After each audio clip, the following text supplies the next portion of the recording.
separated them from the outside world and its madness. And there it was. A small braided basket right in front of his feet. The good Mr. Schneider could hardly believe his eyes.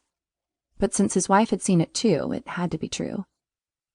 Now who would leave a big, nice basket like that in these days when it was hard to get anything at all? He thought to himself, while taking the pipe out of his mouth. The basket seemed to have a big blanket inside it. "Look, there's a letter," Mrs. Schneider said, and kneeled beside the basket to get the small envelope. "Maybe it's a gift from someone." She read it out loud for them both. "Her name is Sara?" Mr. and Mrs. Schneider looked at each other with great confusion. Now what was all this? Could it be? Carefully, Mrs. Schneider lifted some of the blanket, and the most beautiful sight met her. That of a sleeping baby girl, only 3 weeks old. Her hair was black as the night, and her skin soft and smooth.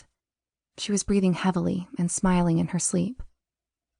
"Let me see," Mr. Schneider said, and looked under the blanket as well.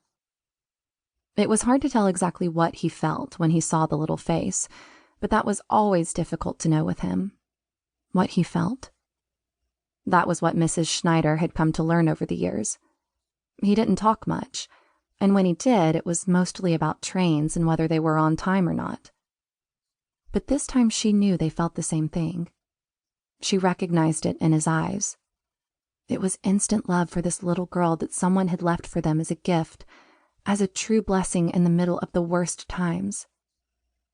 "Hurry, let's take the basket inside before someone sees it," Mr. Schneider said, and Mrs. Schneider never thought about it twice. Inside the house, they unpacked the little girl, and Mr. Schneider hid the blanket, basket, and letter in the attic so no one would find it. Then they put her in the crib. Finally, they both thought, as they held each other and stared at her until she woke up. Finally, someone was sleeping in the crib. That day, they didn't think at all of the war or going to work or even about trains. They just held Sara in their arms and took turns feeding her the bottle and tickling her tummy. That day, for the first time in his life, Mr. Schneider was late for work. Chapter 2. The Jinx. Over the next 12 years, Sara grew up to be a young girl.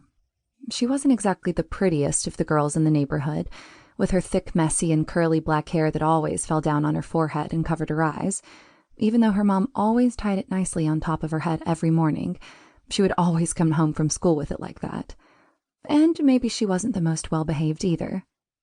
But Sara did have a good heart to her, her mother kept saying, when the neighbors complained about her climbing their trees, stealing their apples, or destroying their rose bushes. The teachers didn't know what to do with her either.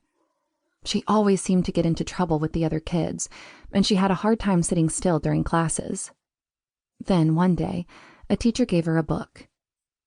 "Try and read this," she said, and suddenly Sara sat still for hours.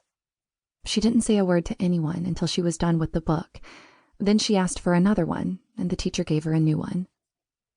As the years went by, she read more and more. Her teachers encouraged her to do so. That way she wouldn't get in trouble, and they wouldn't be disturbed while trying to teach the other more well-mannered students. But even though Sara meant a lot of headaches for Mr. and Mrs. Schneider, they still looked at her as their pride. The neighbors never asked any questions as to where Sara suddenly came from, but there was a lot of talking about it over the picket fences when Mr. and Mrs. Schneider were not around to hear. The little tousled, black-haired, brown-eyed girl didn't seem to fit in anywhere in the nice Reidenburgerstrasse. Only the nosy Mrs. Mueller occasionally asked some questions. She would wonder how come the little girl's skin seemed much darker than her parents', how she got her black hair and dark brown eyes, since her parents were so very blonde and blue-eyed. But Sara never dejected that there could be anything but mere curiosity behind it, and she just smiled and answered the best she could.